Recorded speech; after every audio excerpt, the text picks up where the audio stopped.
Hey everyone, welcome back to Dr. English. I'm your host Jack, and today we're finally talking about doctors and healthcare in America. Now, I'll be honest with you, even for native English speakers, the American healthcare system can feel like a giant complicated puzzle. And if you're an English learner living in the US, or if you're planning to move here, knowing how to talk to a doctor, and more importantly, knowing how to pay for a doctor is probably one of the most important real-world English that you will ever learn. So take a deep breath, relax your shoulders, and let's do a checkup on how healthcare works in the United States. So let's say you wake up and you've got a bit of a cough, or maybe your back is hurting. In many countries, you can just go straight to the hospital.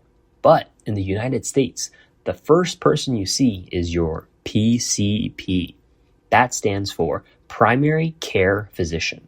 We also call them a family doctor or a general practitioner. Culturally, Americans try to build a long-term relationship with their PCP. They are the gatekeepers of your health. If you have a specific problem like a skin rash, you don't just go to the dermatologist's office. Usually, you see your PCP first, and then they give you a referral. Referral. That's a key word. It's a formal note that says, this patient needs to see a specialist, which is just a special doctor. Now, making the appointment is the first hurdle. When you first call the office, the receptionist will ask, "What's your chief complaint?" That sounds like you're a complainant, right? No. But in medical English, it just means, what is the main reason for your visit? And then they ask the most famous American question, what insurance do you have? We can't talk about American doctors without talking about money. It's the elephant in the room. In the US, healthcare is a private business, which means the vocabulary of the bill is just as important as the vocabulary of seeing the doctor. Here are three big words that you really should know. One, it's the copay. This is a small fixed amount of money that you pay at the front desk.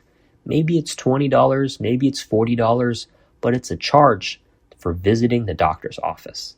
Then, two, the deductible. This is the scary one. It's the amount of money you have to pay out of your own pocket before the insurance company starts to pay for anything. Some people have a really high deductible. Some people have a deductible of $5,000 or more. And finally, three, out-of-pocket max. This is the light at the end of the tunnel. It's the maximum amount of money that you have to pay in a single year. If you hit that limit, the insurance covers 100% of the rest of your medical expenses for that year. Culturally, this creates a lot of anxiety for Americans. People will shop around for doctors who are in their network that fit in their insurance plan.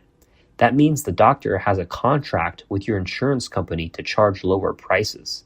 If the doctor is out of network, then you have to pay more for their services, sometimes a lot more, which is why most people try to find doctors within their own network and insurance plan. Let's talk about where you go when things go wrong. If it's 2 p.m. on a Tuesday and you have a sore throat, you can go to an urgent care. Urgent care centers are like mini hospitals in town centers. They are faster and cheaper than the hospital. But if it's an actual life or death emergency, you go to the ER. That's the emergency room. In the ER, they use a process called triage. Triage is how they decide who gets treated first. If you have a broken finger, but the person behind you is having a heart attack, then you're going to be waiting in that emergency room for a long time. Once you finally see the doctor, they will take your vitals. These are the signs of life, like your blood pressure, your heart rate, and your temperature. Here is a cultural tip. Americans love to advocate for themselves. Self-advocacy means that the doctor is asking lots of questions. In some cultures, it's considered rude to ask a question to a doctor. In America, it's expected. If you don't understand, anything that's going on, like the diagnosis, which is the name of the illness, or the prognosis, which is how long it'll take to get better, you should ask. The doctor will finally hand you a piece of paper, or sometimes an electric message to a pharmacy if you need medication, and we call this the prescription. But in casual conversation, Americans will just call it a script. I need to go to the pharmacy to pick up my script. When you get to the pharmacy, like CVS or Walgreens, the pharmacist will check two things: dosage, how much of the medication you need, and frequency, how often you take it, like twice a day or every 4 hours. And they will ask if you want the generic or brand name. The generic is the exact same medication, but without the fancy name and the high price tag. Most Americans choose the generic to save money. And one more thing, Americans are very into preventative care. You'll hear people talk about their annual physical or their wellness check.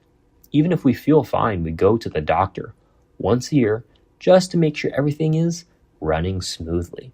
It's part of the cultural idea that it's better to catch a problem early than to fix it later.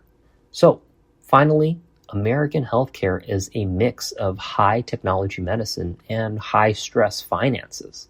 But don't let the insurance talk scare you. The doctors and nurses are very highly well trained and very friendly. If you're practicing your English, try to play and practice a doctor visit. Practice describing your symptoms, how you're feeling. Are you achy? Are you nauseous? Do you have sharp pain or a dull throb? The more specific you are, the better the doctor can help you. All right, well, I think my time is up. I'm going to go drink some water and eat an apple. You know what they say, an apple a day keeps the doctor away. I'm Jack, this is Dr. English, and thanks for listening to me today.